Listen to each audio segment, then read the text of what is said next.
এখন 1971 সালের পর 2024 সালের 5 আগস্টে অথবা মানে 5 জুলাই থেকে 5 আগস্ট পর্যন্ত এই 1 মাসের ভিতরে যেসব কাহিনী ঘটনা ঘটছে, সেটা তো হচ্ছে একটা রাষ্ট্রের সাথে একটা সন্ত্রাসী বাহিনীর একটা যুদ্ধ। যদি যুদ্ধ বলেন তাহলে তো 1971 সালের যুদ্ধ আর এই যুদ্ধকে আপনি ডিস্টিংগুইশ করতে হবে। আমরা যে প্রতিদিন জীবন যুদ্ধ করি, এটাও তো যুদ্ধ। তো এখন এটার বিচারও তাহলে তো এইতে হইতে হবে, মানে যুদ্ধ অপরাধের এইতে হইতে হবে। বাংলাদেশের সব আদালত বন্ধ করে দিতে হবে। এখন যে রাষ্ট্র যারা ক্ষমতা চালায় তার দায়িত্ব কি? তার দায়িত্ব হচ্ছে দুইটা কাজ করা প্রধানত। একটা হলো দুষ্টের দমন এবং শিষ্টের লালন। তো দুষ্টের দমন আর শিষ্টের লালনটা কিসের উপরে ভিত্তি করে হবে? আইনের উপরে ভিত্তি করে হবে। এই দুষ্ট কারা? যারা দেশের সম্পদ এবং জান এবং মাল এই দুইটাকে নষ্ট করতে আসে। এখন বাংলাদেশে যে জান মাল নষ্ট করতে কারা এসেছিল? এই যে মনে করেন প্রধানমন্ত্রী শেখ হাসিনার বিরুদ্ধে যে হত্যা মামলাটা হলো বা যে মামলাটি হলো, এই মামলাতে একটি কাউন্ট ছিল যে টিভি ভবনে আগুন, তারপরে মেট্রো রেলে আগুন, সেতু ভবনে আগুন। এখন টিভি ভবনে যারা আগুন দিয়েছে তারা টেলিভিশনে এসে বলছে না আমরা টিভি ভবনে আগুন দিয়েছি, বলছে না? বলেছে। সেতু ভবনে যারা আগুন দিয়েছে তারা বলছে না? বলছে। তারা বলছে না যে মেট্রো রেলে যদি আগুন না দিতাম তাহলে কি বিপ্লব সার্থক হতো? কিন্তু সেটার জন্য কিন্তু এইখানে বিচার করা হয়েছে। অথচ আমাদের যে রাষ্ট্রের স্টেট ডিফেন্স একবারও বলে নাই স্যার আমার কাছে তো সাক্ষ্য প্রমাণ আছে বাংলাদেশের মিডিয়াতে আইসা যারা খুন করছে, যারা টিভি ভবনে আগুন লাগিয়েছে, যারা বিভিন্ন অডাসিটি করছে, তারা তো নিজেরা স্বীকার করছে। এই পুলিশকে হত্যা করছে তারা নিজেরা স্বীকার করছে। এখন তাদের হত্যার বিচার না করিয়া আপনি শেখ হাসিনাকে এটার জন্য কিভাবে বিচার করেন? এটা একটা, এই কথাটি আসে নাই। তারপরে আরেকটা জিনিস দেখেন, রাজাকার বললে যাবজ্জীবন কারাদণ্ড। যুদ্ধপরাধের যে মামলাটি হয়েছে সেখানে কোন বিধানে আপনি রাজাকার বলার জন্য যাবজ্জীবন কারাদণ্ড কিভাবে দিলেন আমাকে বলেন তো? মানে রাজাকার বলার জন্য বা কাউকে অমুক তমুক বলার জন্য কারো যাবজ্জীবন কারাদণ্ড হইতে পারে, বাংলাদেশের প্যানেল কোডেও নেই এবং এই মামলার যেটার উপরে ভিত্তি করে হয়েছে সেখানেও নাই। তাহলে আপনি ওনাকে যাবজ্জীবন কারাদণ্ড দিলেন কিসের জন্য? উনি রাজাকারের নাতিপুতি বলছে। সেই জন্য বলছি এইসব হাস্যকর। রাম যদি হেরে যেত রামায়ণ লেখা হতো, তবে রাবণ দেবতা হতো সেখানে। এখন রাবণ এখানে দেবতা হয়েছে। এই দেবতারা এখন রামের বিচার, দেশপ্রেমিকের বিচার করতেছে, মুক্তিযুদ্ধের বিচার করতেছে। আমাদের দেশের একজন বিখ্যাত মানুষ যিনি একটি বই লিখেছিলেন, বইটির নাম ছিল পাকশার জমিন সাতবাদ, হুমায়ুন আজাদ। তিনি বলেছিলেন যে এই দেশে মুক্তিযুদ্ধ যারা করেছে তাদেরকে মুক্তিযুদ্ধ করার জন্য ফাঁসি দেওয়া হবে। সেই কথাটি কিন্তু আমরা দেখেছি। এবং পাকশার জমিন সাতবাদ আপনি পড়ছেন কিনা জানি না। পাকশার জমিন সাতবাদে যে কুলাঙ্গার যারা সন্তানদেরকে দেখানো হয়েছিল বাংলাদেশে, এইবার সেই কুলাঙ্গার সন্তানরাই বাংলাদেশটাকে ধ্বংস করার কাজে লিপ্ত ছিল। তাহলে দেখেন একজন কবি, একজন সাহিত্যিক কিভাবে অনেক দূর থেকে দেখে, আমরা কিন্তু দেখিনি। আমরা যদি দেখতে পেতাম তাহলে আমাদের এই অবস্থা হতো না। আমাদের রাষ্ট্র ব্যবস্থায় আমরা কোথায় ফেল করেছি সেই জায়গাটি আমাদেরকে একটু অনুসন্ধান করে দেখতে হবে। তার মানেটা দাঁড়াচ্ছে কি, আপনি দেখেন যে এই যে বিচারটা, এই বিচারটা আইনত চলে না, অর্থাৎ এই আইনে এই বিচার চলে না। এবং যে জাজরা, এই জাজগুলো হচ্ছে অপদার্থ জাজ। আপনাকে একটা মজার কথা বলি, এই কথাটা আপনি খেয়াল করে দেখেন যে আপনাকে যদি এখন বলি যে আপনি আপনার এই প্রোগ্রামে কালকে ডোনাল্ড ট্রাম্পকে আনবেন, আপনি কি পারবেন? পারবেন না। কেন পারবেন না? ডোনাল্ড ট্রাম্প এখনো মনে করতেছে না যে আপনি ওয়ার্ল্ড লিডারদেরকে যেভাবে যারা ইন্টারভিউ নেয়, স্যাম্পল কালেকশন তারা যেভাবে করে, আপনি সেই লেভেলে যান নাই, বা আমি ডাকলেও আসবে না। কারণ বলবে যে আপনার তো সেরকম প্রোফাইল নেই। তাহলে আপনি ডোনাল্ড ট্রাম্পের কাছে যাইতে পারবেন না। ইভেন আপনি এই ব্রিটিশ প্রাইম মিনিস্টারের কাছেও যেতে পারবেন না। কিন্তু আপনিও কারো কাছে যাচ্ছেন। তা এখন আপনি বিচার করবেন কার? প্রধানমন্ত্রী শেখ হাসিনার। আপনি বিচার করবেন কার? স্বরাষ্ট্রমন্ত্রী, ইন্টেরিয়র মিনিস্টার। আপনি বিচার করবেন কার? পুলিশ প্রধানের। তো বিচার করবেন কোন লেভেলের বিচারপতি দিয়া? সোর বদমাশ দিয়া? এই যে 3 জন বিচারক ছিল, একজনের নাম হচ্ছে গোলাম মুর্তজা, আসাদুজ্জামান আর এনাম চৌধুরী।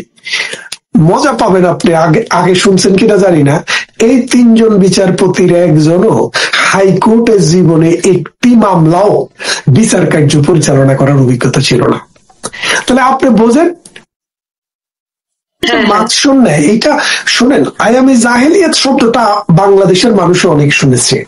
এখন যদি দেখেন বাউল যারা গান করে হাজার হাজার বছর থেকে আবহমান বাংলার লালন গীতি, পল্লী গীতি, বাটিয়ালি, মারফতি, মুর্শিদি, কীর্তন, রামপ্রসাদী, এরা হাজার বছর থেকে এটা আমার বাংলার সংস্কৃতি, মানে সহজে সুর, মানে বাংলা ভাষায় মানুষ যেভাবে মনের কথা উজাড় করে বলতে পারে, এমন উজাড় ভাবে, এমন নিখুঁত ভাবে মানুষ মনের কথা আর কোনো ভাষাতে বলতে পারে না। এর কোন গানের কথা বলবো? মারফতি, মুর্শিদি, রামপ্রসাদী, কীর্তন, এরা কেবলই ছাড়িয়ে যায়, হারিয়ে যায় সীমাহীন উদ্দোলকে, লোক লোকান্তরে, বাংলা গানের অন্তহীন যাত্রায়। এই যে অন্তহীন যাত্রা হাজার হাজার বছর থেকে এই সহজীয় সুরে আমার লালন, আমার রবীন্দ্রনাথ, আমার নজরুল, আমার ভাউল, আমার সাধক, আমার এই মনসুর বয়াতিরা যে গান করে গেছে, যে সুর দিয়ে গেছে, এটা কিন্তু নতুন কিছু না। আজকে তারাও নিরাপদ না। কবরে একজন পীর নুরুল পাগলা, তিনি কবরেও নিরাপদ না। একটা নারী, আমি সেদিন একটা মামলার কারণে বাংলাদেশের একটা ফ্যামিলির সাথে যোগাযোগ, তো সেই ফ্যামিলিতে কিছু টাকা যার কাছ থেকে আসে, সেই মহিলা হলো একজন কাজের বুয়া। তো তার বাড়িও, সে আবার বিহারি। তো ওই বিহারি মহিলা বলছে, ভাই আপনাকে টাকা দিব কোত্থেকে? আমার তো চাকরি অর্ধেক চলে গেছে। কেন? বলে যে আগে আমি রাতের 12টা পর্যন্ত কাজ করতাম, সন্ধ্যার পরে 2টা কাজ, দিনের বেলায় 2টা কাজ, মোট 60টা কাজ ছিল। এখন তো ভাই 5টার পরে আর ঘর থেকে বাইরে নেই। কেন? এই লালবদরদের যুগে 6টার পরে যদি রাস্তার বাইরে থাকে একটা নারী, আমি তো আর নিরাপদ না। তাহলে দেখেন, একটা বিহারি মহিলা যে আওয়ামী লীগও করে না, কিন্তু সেও বুঝছে এই সমাজ, এই রাষ্ট্র তাকে আর বিলং করে না। সে এখন সন্ধ্যা হইলে সে শুধুই নারী, যে কেউ তাকে ধরতে পারে, যে কেউ তাকে সম্ভ্রমহানি করতে পারে। একটা মানুষ তার মানে স্বাভাবিক জীবনযাত্রা, বেঁচে থাকার জন্য বেঁচে থাকা, এটা একটা মানে বিধ্বস্ত জনপদ, এটা একটা এখন একদম কার্গিল, এটা এখন প্যালেস্টাইন। এই আমাদের এই বদমাইশ উপদেষ্টা বলেছিল না যে গাজার মতোই হয়ে গেছে বাংলাদেশ, তিনি কিন্তু এটা স্বপ্ন দেখেছিলেন, তার স্বপ্নটা তিনি এখন বাস্তবায়ন করছেন প্রতিদিন। এই যে মনে করেন যে মানে উন্মত্ত জনতার সামনে নারীকে দর্শন,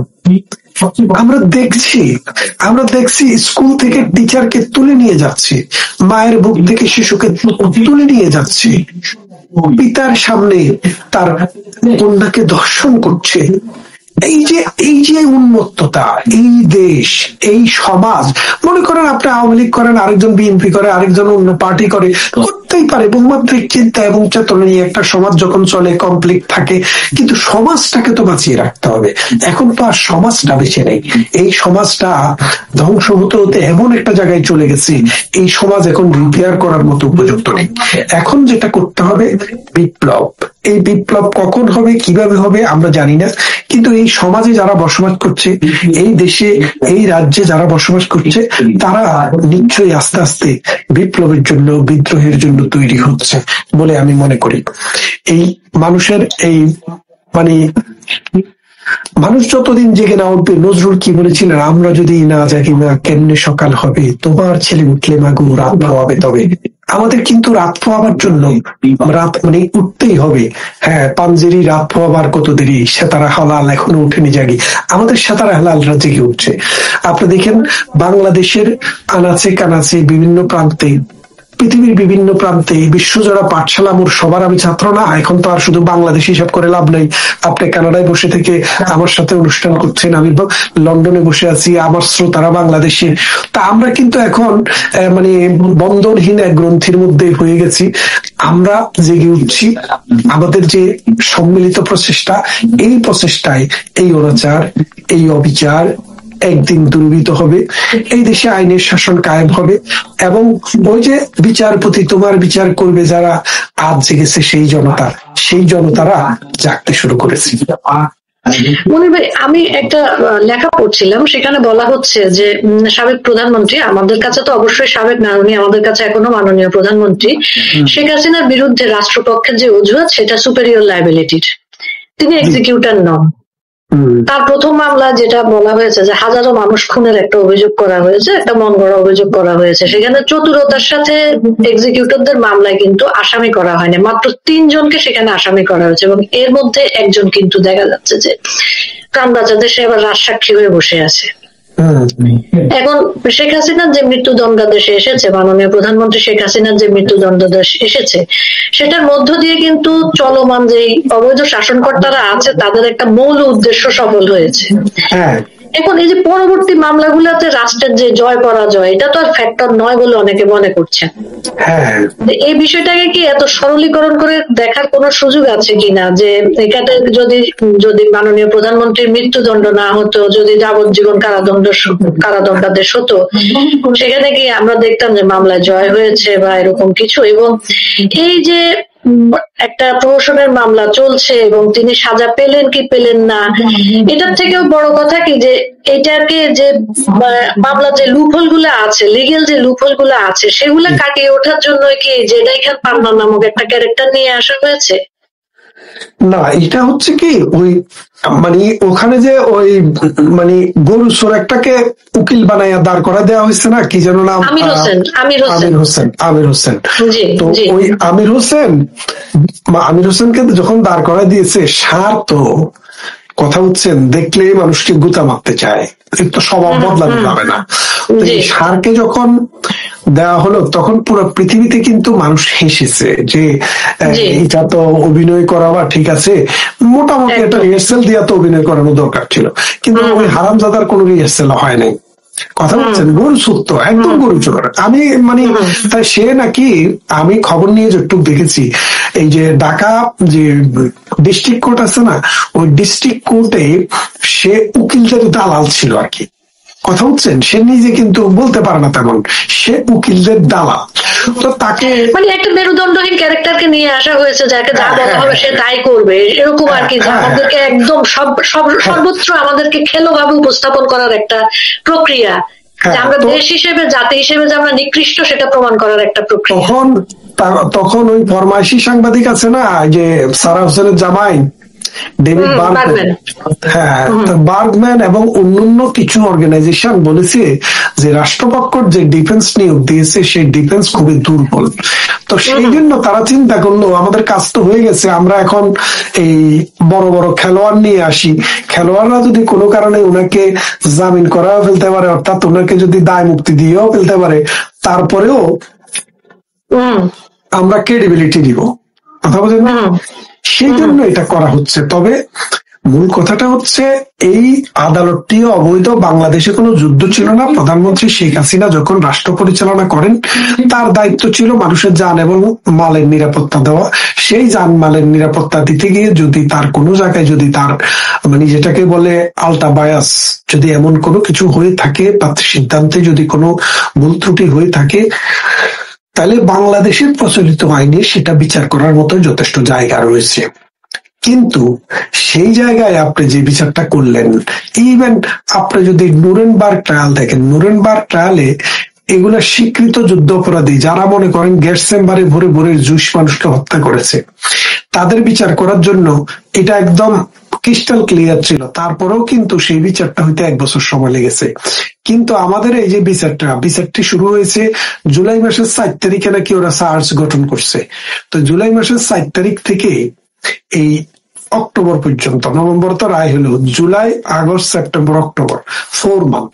পৃথিবীর ইতিহাসে এত কম সময়ে এত বড় অপরাধের বিচার হয়েছে, এটার একটা নজিরও পৃথিবীতে নাই। তার মানেটা হচ্ছে কি, মানে এবং প্রধানমন্ত্রী আমাকে একটা জিনিস বলেছেন, তো উনি যেটা পাঠিয়েছেন আমাকে আমি দেখেছি, তো বলে যে রুলে ছিল যে 3 জন বিচারক, তার মধ্যে মিনিমাম 2 জন না থাকলে আদালতে বিচার কার্য চলবে না। লাস্টের 1 মাস প্রধান যিনি ছিলেন এই গোলাম মর্তুজা, তিনি ছুটিতে ছিলেন। হ্যাঁ, মর্তুজা আসলে ছুটিতে ছিলেন না, আগেই জাজমেন্ট লিখতেছিলেন ওই একজন বিদেশির সাথে পরামর্শের মাধ্যমে আর কি। তো উনি আর 1 মাস আসে না। তো যখন আসে না তাহলে আর 2জন জাজ আছে, ওনারা শুনবে। তো ওই 2জন জাজের মধ্যে একজন সকালে বসতো, একজন বিকালে বসতো, পার্ট টাইম। কথা বুঝছেন? তার মানে হচ্ছে মানে ন্যাক্কারজনক ঘটনা। বলা হয়েছে যে 2জন জাজ মিনিমাম না থাকলে তাইলে কোনো হিয়ারিং হবে না, কিন্তু 2জন জাজ শেষের 1 মাস ছিল না, একজন করে ছিল। তাহলে আপনি বুঝছেন ঘটনাটা? তো সেই জন্য বলছি যে এটা তো আসলে বিচার না, এটা হচ্ছে বিচারের নামে একটা প্রহসন। প্রধানমন্ত্রী শেখ হাসিনা দক্ষিণ পূর্ব এশিয়াতে বাংলাদেশটাকে যে জায়গায় নিয়ে গেছে, রিসেন্টলি প্রধানমন্ত্রীর তারা একটা ভিডিও পাস করছে। ভিডিও পাস করে কি বলছে যে হাসান মাহমুদের সাথে কথা হচ্ছে, সেখানে তিনি বলছেন দেখো মানুষ হত্যা করে আমি রাজনৈতিক ক্ষমতায় থাকতে চাই না। খেয়াল করে দেখেন, এটা কিন্তু তিনি কিন্তু সাক্ষী হিসেবে বলেন নাই, এটা কিন্তু আমরা আবিষ্কার করি না, এটা কে আবিষ্কার করছে? তারা আবিষ্কার করছে। তার মানে উনি যে কাউকে হত্যা করতে চান না। দেন ক্রিমিনাল লয়ের মূল কথা হচ্ছে ইন্টেনশন। আপনার যদি এখানে 2টা জিনিস, এক্সাশ্রিয়া এবং মেনশ্রিয়া, আপনার কর্ম এবং আপনার মেন্টাল স্টেট, এই 2টা ক্রিমিনালিটি থাকতে হবে। কিন্তু ইনি কি চাইছেন যে না, আমি এই হত্যা বা খুনের মাধ্যমে বা কোনো মানুষকে মেরে ক্ষমতায় থাকতে চাই না, যার কারণে তিনি একজন মানুষকেও খুন করতে পারেন। এটা ক্লিয়ার যে একজন মানুষকেও তিনি খুন করতে পারেন না। দ্বিতীয় আরেকটা জিনিস আপনি যদি দেখেন যে প্রধানমন্ত্রী শেখ হাসিনা যাদেরকে বলেছে খুন করেছে, ছাত্রদের কথা এসছে, ছাত্র আন্দোলন ছিল এটা। ঢাকা বিশ্ববিদ্যালয়ে 39,000 ছাত্র বা 40,000। ঢাকা বিশ্ববিদ্যালয়ের একজন ছাত্র কি মারা গেছে? মারা যায় নাই। এখানে মনির ভাই খুব ইন্টারেস্টিং সব তথ্য আছে যে ঢাকা বিশ্ববিদ্যালয়ের একজন ছাত্র মারা যায়নি। আবু সাইদ মারা গিয়েছে 16ই জুলাই সম্ভবত, আমার যদি ভুল না হয়ে থাকে। তার আগেই একটা বিদেশি এমবেসি বলে দিয়েছে 2 দিন আগে যে আমাদের ছাত্র মারা যাচ্ছে। তারপরে 17 তারিখ রাত্রেবেলা ঢাকা ইউনিভার্সিটি শিক্ষক নেটওয়ার্কের কয়েকজন শিক্ষক বলছে এখানে গণহত্যা হচ্ছে, গণহত্যা হচ্ছে, গণহত্যা হচ্ছে, কিন্তু ঢাকা ইউনিভার্সিটির আপনি যেটা বললেন একজন মারা যায়নি এবং পরবর্তীতে আহত হয়নি। এবং পরবর্তীতে মনির ভাই আমরা যখন অনেক কিছু দেখলাম, অনেক ভিডিও ইতিমধ্যে সরিয়ে ফেলা হয়েছে, আপনি বেশিরভাগ ভিডিওতেই দেখবেন পুলিশ কিন্তু সাউন্ড গ্রেনেড মারছে, কাঁদানে গ্যাস মারছে, পুলিশ অনেক দূরে, এর মধ্যে অনেক দূর থেকে একটা গুলি এসে কেউ মারা যাচ্ছে। এবং খেয়াল করেন এই যে আদালতটি যখন চলে, আবু সাইদের বাবাকে সাক্ষী হিসেবে আনা হয়েছিল। তা আনার পরে আবু সাইদের বাবা বলল যে তিনি দেখেছেন তার ছেলের পিছনে একটা গুলি এবং সেখান থেকে রক্ত পড়ছে। এখন দেখেন, যেই পুলিশের বিরুদ্ধে অভিযোগ সেই পুলিশ কিন্তু তার সামনাসামনি সেইভাবে দাঁড়ানো, তো গুলি তো পিছনে যাই পুলিশে করে নাই, পুরো ভিডিওটাই তো আছে। তাহলে পিছনে গুলি করলো কে? আমি একটু শেষ করি। তখন উনাকে বলল যে পিছনে গুলি, তখন সাংবাদিকেরা বলতেছে আবু সাইদকে তো সামনে থেকে মারছে, তো পিছনে গুলি লাগলো কিভাবে? বলে যে আমি আসলে দুঃখিত, আমাকে তো বলা হয়েছিল আমি যেন পিছনে যে গুলি লাগছে এটা না বলি। খেয়াল করে দেখেন সাক্ষীর কোয়ালিটি দেখেন। মানে এই জিনিসটা আমাদের যে ওই গরু মার্কা হাসি দেওয়া যায় আমির হোসেন গরুর দালাল, গরু চোর, এই গরু চোর আমির হোসেন যদি এই প্রশ্নটি একবার করতো যে যার মৃত্যুর উপরে ভিত্তি করে এই মামলা, সেই ব্যক্তির সামনে ছিল পুলিশ আর পিছন থেকে গুলি করে তারে কারা মারলো, পিছন থেকে মানে 7.62 ভোরের যে গুলি, এই গুলিটা কারা মারলো? এটা কিন্তু পাকিস্তানে ব্যবহার করে। এই পাকিস্তানি এই গুলি দিয়েই কিন্তু এই জামাত শিবির, ঢাকা বিশ্ববিদ্যালয় মানে এবং ওই মাদ্রাসার ছাত্রগুলা এই হত্যাকাণ্ড গুলা চালিয়েছে। এবং এরাই একদিন এই দেশে, এই রাষ্ট্রে, এই সমাজে প্রপার আইনের মাধ্যমে তাদের আমরা বিচার করব। দেখেন ইতিহাসে 6 মাস, 9 মাস, 1 বছর, 2 বছর, 5 বছর আমার এবং আপনার জীবনের, ব্যক্তি জীবনের জন্য লম্বা একটা সময় মনে হতে পারে, কিন্তু ইতিহাসের নিরিখে এটা খুব বেশি সময় না। কথা হচ্ছেন, এইগুলা প্রত্যেকটা জিনিসের বিচার হবে পৃথিবীতে। আপনি মনে রাখেন যে মহাশূন্যে আপনি যদি বেঁচে থাকেন, আপনি কোথাও না কোথাও গিয়ে পড়বেন। এই মহাশূন্যের মতো যে সময়ের মহাশূন্য, এই মহাশূন্যে আপনি বেঁচে থাকতে পারবেন, আপনাকে কোথাও পড়তে হবে। এই বিচার হবেই, এই বিচার হবে। এই কারণে হবে যে এই বাংলাদেশে আওয়ামী লীগ যারা করে, মূল বাংলাদেশের যে বুদ্ধিভিত্তিক শ্রেণী, যারা বুদ্ধির মুক্তি এবং চিন্তার স্বাধীনতায় বিশ্বাস করে, যারা স্বৈরতন্ত্রে বিশ্বাস করে না, যারা ফেসিবাদে বিশ্বাস করে না, তারা হচ্ছে আওয়ামী লীগ শক্তি। ডক্টর ইউনূসের একটা কাহিনী বলি আপনাকে। ডক্টর ইউনূস বাংলাদেশে ক্ষমতা গ্রহণ করার আগে ফ্রান্সের একটা হসপিটালে ছিল। তো হসপিটালে থাকা অবস্থায় এটা ঘটনা ঘটে গেছে। ঘটনাটা হলো কি, ফ্রান্সে তো ফেসিবাদ ছিল, মানে 1789 সালে ফেসিবাদের বিরুদ্ধে কিন্তু ফরাসি বিপ্লব হয়। এই ভলতেয়ার, রুশো, মন্টেস্কো এরা সবাই মিলে কিন্তু এই রবসপিয়াররা মিলে আপনার যুদ্ধ করে এই ফরাসি বিপ্লবটা ঘটায়। তখন ফেসিবাদের তারা একটা স্যাম্পল তাদের এই কি বলে যে আর্কাইভে রেখে দিয়েছিল। তো ডক্টর ইউনূস যখন ফ্রান্সের হসপিটালে, তখন এক ডাক্তার ভুলবশত একটা ইনজেকশন ডক্টর ইউনূসকে দিয়ে ফেসিবাদে ইনফেক্টেড করে দিচ্ছে। এখন সে এই ফ্রান্স থেকে বাংলাদেশে আসার পরে পেশিবাদ ছাড়া আর কোনো কথা বলে না, এবং তার কর্মকাণ্ডে সমস্ত পেশিবাদী প্রথমে কি করলো, প্রথম প্রমাণটা দিল যে চট্টগ্রাম বন্দরে একটা নিয়ম ছিল যে পাকিস্তান থেকে কোনো ভেসেল যদি আসে এটাকে 2 বার চেক করা ছাড়া ছাড় দেওয়া হবে না। সে প্রথম যে প্রমাণটিতে স্বাক্ষর করলো সেটি হলো চট্টগ্রাম বন্দরে কোনো শিপ যদি পাকিস্তান থেকে আসে তাহলে সেটাকে আর কোনো চেক করা যাবে না। তার মানে অস্ত্র আনার পথ 10 টাকা অস্ত্রের মতো অস্ত্র আসার পথটা ক্লিয়ার করে দিলেন। তারপর তিনি কি করলেন, আরেকটি প্রমাণ দিলেন যে ছাত্রলীগকে নিষিদ্ধ করা হবে। খেয়াল করে দেখেন পেশিবাদটা কি আসলে। তারপরে কি করলেন, আওয়ামী লীগের কর্মকাণ্ড ক্রিমিনালাইজ করলেন। তারপরে কি করলেন, বাংলাদেশের স্বার্থ আমেরিকার কাছে বিকিয়ে দিলেন। তার মানে ফ্যাসিজম যাকে বলে, এই ফ্যাসিজম ডক্টর ইউনূসের প্রত্যেকটি লোমের গোড়ায় গোড়ায়। কথাটা বুঝছেন? এই জন্য বলছি যে ফ্রান্সে ইনফেক্টেড হয়ে সে এটা এখন কার্যকর করতেছে বাংলাদেশে। যেটার মৃত্যু হয়েছিল প্যারিসে, আবার ওই ফ্রান্সের আরেক গবাদি আছে না, মানে গবাদি দার্শনিক কি জানি নাম, কথায় কথায় ফ্রান্সের তথ্য দেয়, এই সলিমুল্লাহ খান।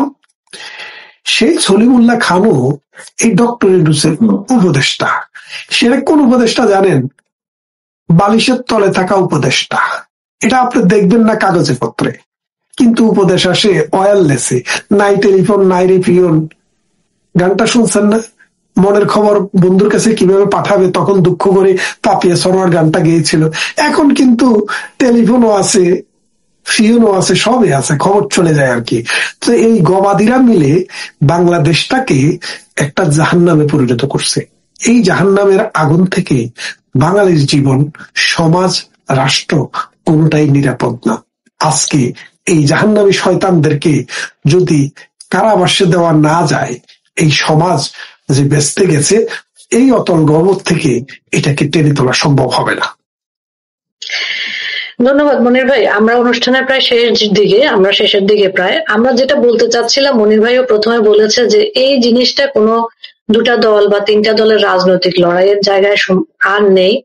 বাংলাদেশের মানুষকে জঙ্গিমুক্ত একটা দেশে থাকতে হলে এই যে একটা মোল্লা মিলিটারি অ্যালায়েন্স চলছে, মব সন্ত্রাস চলছে, এটা থেকে মুক্ত হওয়া ছাড়া বাংলাদেশের মানুষের সামনে সত্যিকার অর্থে কোনো বিকল্প নেই। এবং আমরা আইনের দিক থেকে যেটা বলছিলাম যে সংসদ অনুমোদন না করলে এই যে একটা তথাকথিত ট্রাইব্যুনাল চলছে নানা রকমের প্রোপাগান্ডা সহ, এটার সকল ধরনের বিচার ও দণ্ড সবই অপাঙ্ক্তেয় সত্যিকার অর্থে, যদি সংসদ অনুমোদন না করে। বর্তমান সরকার যেটা আমরা বলছি সেটার কোনো সাংবিধানিক ভিত্তি এখন পর্যন্ত নেই। এটা কোনো সাংবিধানিক ভিত্তি ছাড়াই গঠিত। তারা বলছে যে বিপ্লবের পরে এ ধরনের অনেক কিছু হয়। বিপ্লব সত্যিকার অর্থে বাংলাদেশে সংগঠিত হয়নি।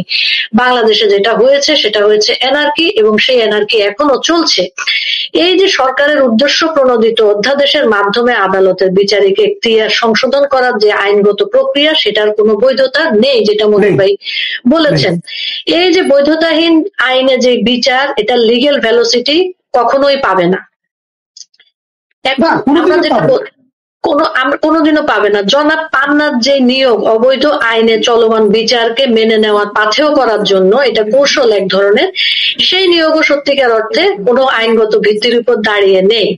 তো এই যে একটা নিয়োগে সংবিধানের বাইরে অবৈধ একটা সরকারের নিয়োগে যে সম্মতি প্রদান যেটা এখানে পান্না করেছেন, সেটার পরিণতি কি হবে সেটা ওনাকে নিজেই দেখে নিতে হবে বাস্তবতার নিরিখে। সেখানে আমাদের সত্যিকার অর্থে সেভাবে বলার কিছু নেই। তিনি একজন সিনিয়র আইনজীবী, তিনি নিশ্চয়ই বুঝবেন যে আইনের প্রক্রিয়ায় উনি কোথায় গিয়ে যুক্ত হচ্ছেন এই অবৈধ সরকারের সাথে, এবং এর যে আদালতের যে সীমাবদ্ধতা এবং এই যে পুরো সরকারের যে সীমাবদ্ধতা, তিনি সেটাকে লেজিটিমেট করার হাতিয়ার হিসেবে ব্যবহৃত হচ্ছেন কিনা সেটাও তাকে বুঝতে হবে। দেশে একটা অন্যায্য পরিস্থিতি চলছে। এই অন্যায্য পরিস্থিতি শুধু যে আইনের ক্ষেত্রে চলছে তা না, অর্থনীতিতে চলছে, সার্বভৌমত্বের ক্ষেত্রে চলছে, এবং ইউনূসের দুঃশাসন, যেটা মনির ভাই বললেন যে আইয়ামে জাহেলিয়াত, আমি কিন্তু গত বছর থেকে বলছি এটা আইয়ামে জাহেলিয়াত না, এটা আইয়ামে ইউনুসিয়াত। আইয়ামে ইউনুসিয়াত এবং মগের মূল্যকের জায়গায় আমাদের পরিণত হয়েছে মবের মূল্যকে। আমাদের এটা মবের মূল্য, এটা আমাদের কখনো পরিচয় ছিল না। আমরা দক্ষিণ এশিয়ার এবং এশিয়ার মধ্যে এমার্জিং টাইগার ছিলাম অর্থনীতির ক্ষেত্রে। আমাদের সেই সকল পরিচয়কে আজকে ধূলিসাৎ করে দেওয়া হয়েছে। এবং আপনারা সম্প্রতি একটা ভিডিও দেখতে পেয়েছেন, আমি জানি পাকিস্তানের মোট জনসংখ্যার 4 কোটি লোক ভিক্ষা করে। আমাদেরকে সেই পরিস্থিতিতে নামিয়ে আনার একটা প্রকল্প হাতে নিয়েছে ইউনূস সরকার, ইউনূসের অবৈধ সরকার। আমাদের দেশের লক্ষ লক্ষ মানুষ বেকার হয়ে গিয়েছে এবং তাদেরকে নিয়ে ইউনূসের কোনো ভাবনা নেই।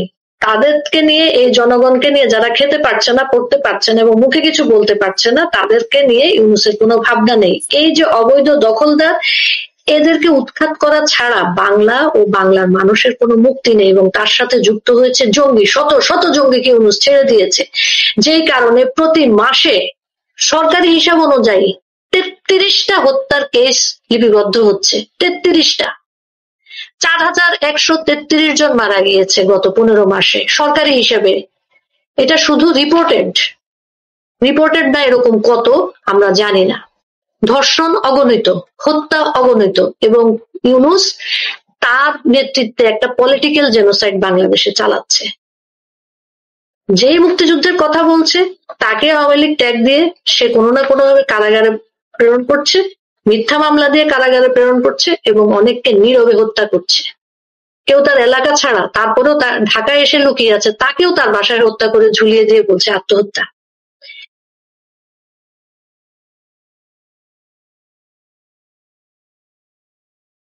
দেখি কি পান্না ভাই কিন্তু প্রথমে বলেছিল যে প্রধানমন্ত্রীর বিরুদ্ধে যে মামলাটি আইসিটিতে চলছিল, যেটাতে তাকে মানে ফাঁসির রায় পড়ে শোনানো হয়েছে, সেইটাতেও তিনি রাষ্ট্রপক্ষের নিয়োগ প্রাপ্ত এই আসামি পক্ষের উকিল হতে চেয়েছিলেন, কিন্তু তাকে সেই সুযোগটা দেওয়া হয়নি।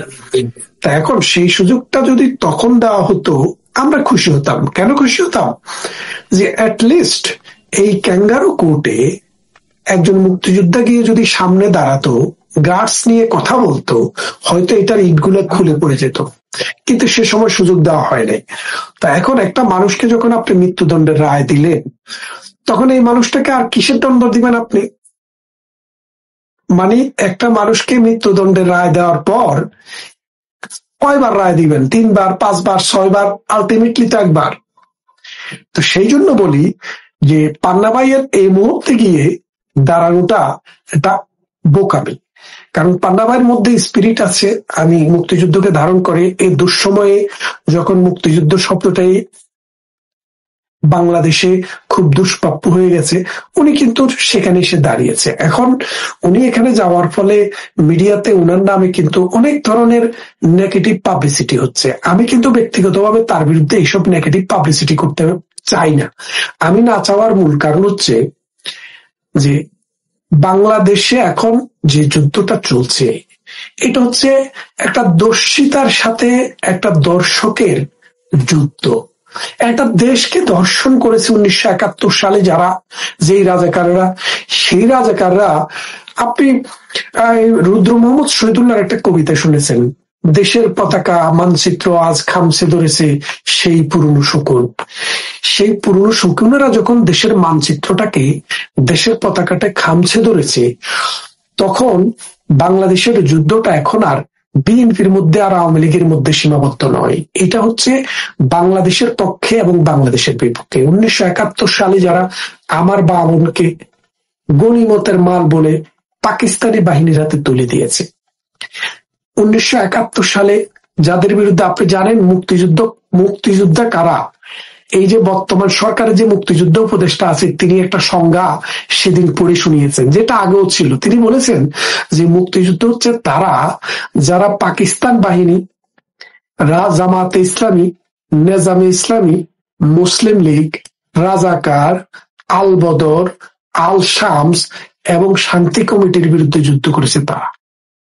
তাহলে খেয়াল করে দেখেন, তার মানে হচ্ছে একটা দেশ যুদ্ধ করেছে যাদের বিরুদ্ধে, তারা এখন যুদ্ধ করছে সেই রাষ্ট্রের বিরুদ্ধে। সেই রাষ্ট্রের পতাকাটি খামছে ধরেছে, সেই রাষ্ট্রের সংস্কৃতিকে খামছে ধরেছে।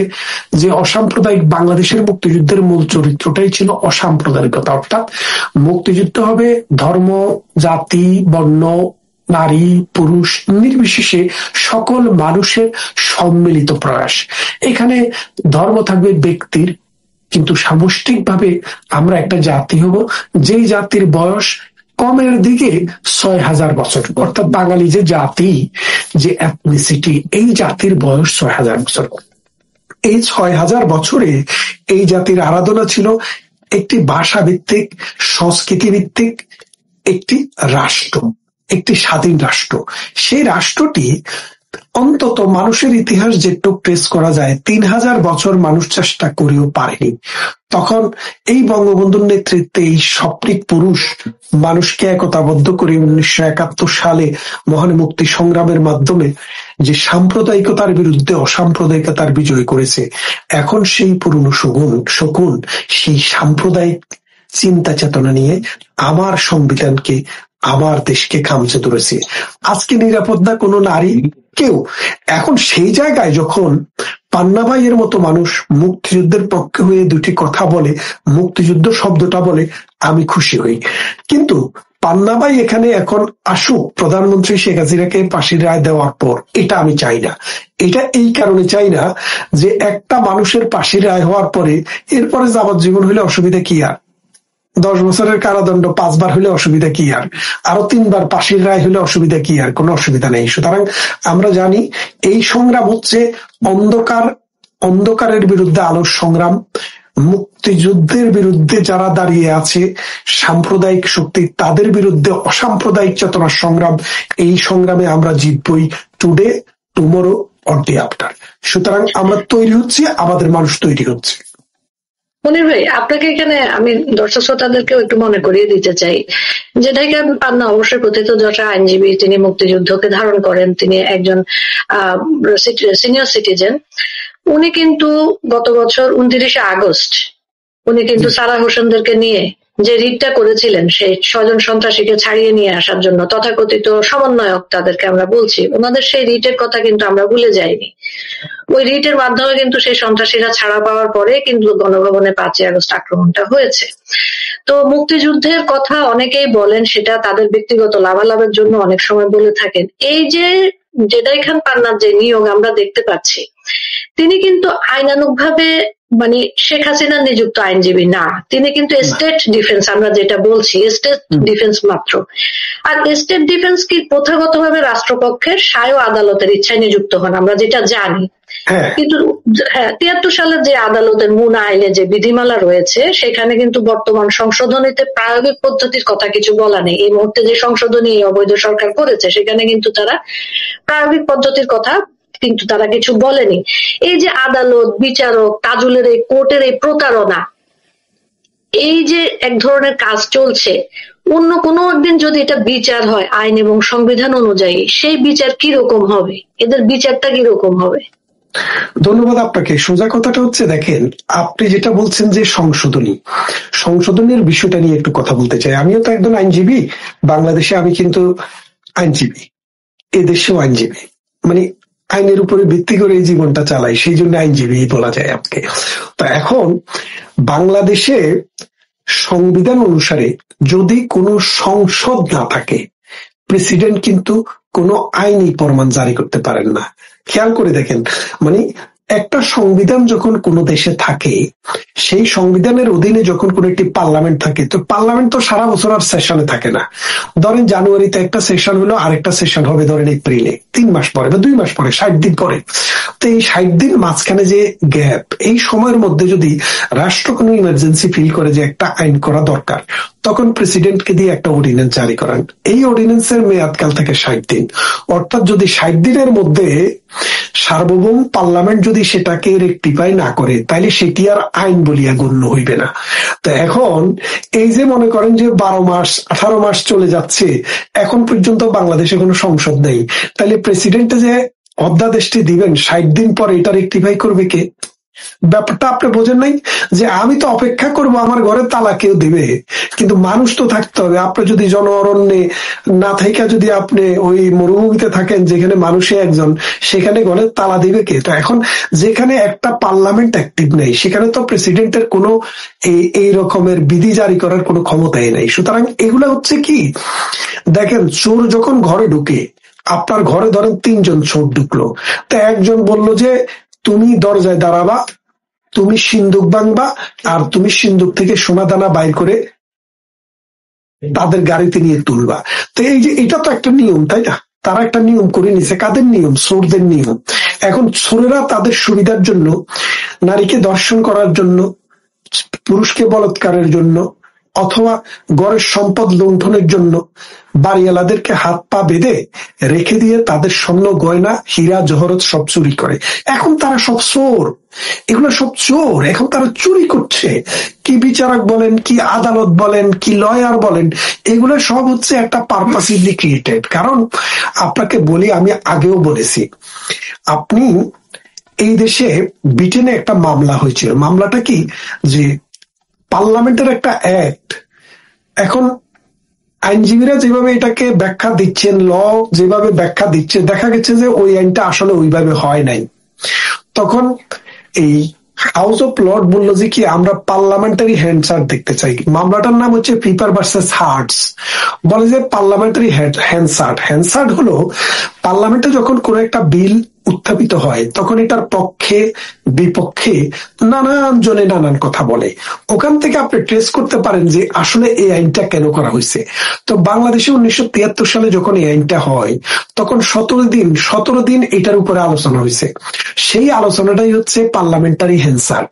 তো সেই হ্যান্ডসারটা দেখে আপনাকে আইডেন্টিফাই করতে হবে কেন, কোন সময়ের কাদের বিচার করার জন্য এই আইনটি করা হয়েছে। খেয়াল করে দেখেন, তার মানে হচ্ছে 1973 সালে ওই হ্যান্ডসার্ট যদি দেখেন, আমি দেখেছি, আমার কাছে আছে হ্যান্ডসার্ট, সেখানে বলেছে যে 1971 সালের 26শে মার্চ থেকে 16ই ডিসেম্বর সময় পর্যন্ত বাংলাদেশ রাষ্ট্রে একটি সরকার ছিল, কিন্তু সেই সরকারটি ছিল প্রবাসী সরকার।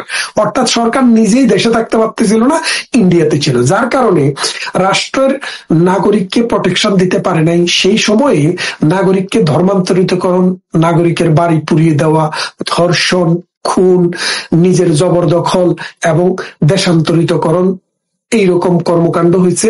সেই সময় সেটার বিচার করা যায় নাই। তাই রাষ্ট্র সেই সময়ের কালপিটদের বিচারটা করবে এই 1973-এর এই অ্যাক্টের মাধ্যমে। খেয়াল করে দেখেন, তাহলে এই বিচারটি কোন সময়ের জন্য? 1971 সালের 16ই ডিসেম্বর পর্যন্ত সময় হলো dead line, are starting line হলো 26শে মার্চের কালরাত্রি। এই সময়ের ভিতরে রাজাকার, আল বদর, আল শামস, শান্তি কমিটি, জামাতে ইসলামী, নেজামে ইসলামী, মুসলিম লীগ এবং পাকিস্তানি বাহিনী কর্তৃক যে অডাসিটি, যে হত্যা, দর্শন, লুণ্ঠন, রাহাজানি, খুন, জখম, গনিমতের মাল বিতরণ হয়েছে, সেই বিচার করাটার জন্য কিন্তু এই আইনটি করা হয়েছে। সুতরাং এটা ক্লিয়ার, মানে এটার জন্য আপনার কোনো ইট এবং বাট নেই। তারপরে দেখেন আমাদের নজিরটা দেখেন, এই মামলায় 17-18 জনের বিচার হয়েছে। যাদের বিচার হয়েছে, আপনি কি দেখেছেন প্রসিডিং এর মধ্যে, কোর্ট প্রসিডিং এর মধ্যে কখনো 1971 সালের 16ই ডিসেম্বরের পরে কোনো অপরাধের জন্য বিচার করা হয়েছে? হয় নাই। তার মানে কি, আপনি যে আইনটির বিচার করছেন সে আইনেও এটার নজির নেই। এবং পৃথিবীর ইতিহাসে প্রায় আপনার 50টি দেশে বিভিন্ন সময়ে বিভিন্ন 50টি যুদ্ধ অপরাধ আদালত স্থাপিত হয়েছে। তো এই 50টি যুদ্ধাপরাধের আদালত যদি আপনি একটু ঘেটে দেখেন, এগুলা সবগুলা কিন্তু যুদ্ধকালীন সময়ের জন্যই করা হয়েছে। খেয়াল করে দেখেন, আমাদের রুয়ান্ডা ট্রায়াল, তারপরে হিদেকে তোজোর বিচারের জন্য টোকিও ট্রায়াল, তারপরে আপনার জার্মানিতে নুরেনবার্গ ট্রায়াল, তারপরে বসনিয়া হার্জেগোভিনাতে ট্রায়াল, তারপরে ওই স্লোবোদান মিলোসেভিচ, রাদোভান কারাজিচদের বিচার করার জন্য ট্রায়াল। এইসব ট্রায়াল নিয়ে কিন্তু আমরা অনেক গবেষণা করে দেখেছি। মূল কাহিনীটা যে জায়গায় গিয়ে দাঁড়িয়েছে, যে এইসব বিচারের মূল কথাটাই হলো যুদ্ধকালীন সময়ে মানে সাক্ষী প্রমাণ থাকে না, সাক্ষী প্রমাণ জোগাড় করা সম্ভব হয় না। মানুষকে মনে করেন যে বল প্রয়োগ করে, শক্তি প্রয়োগ করে সমাজ থেকে ডিসপ্লেস করা হয়, যার কারণে সেই রকম বিচার করার জন্য স্পেশাল এরকম অ্যাক্ট গুলা করা হয়েছে।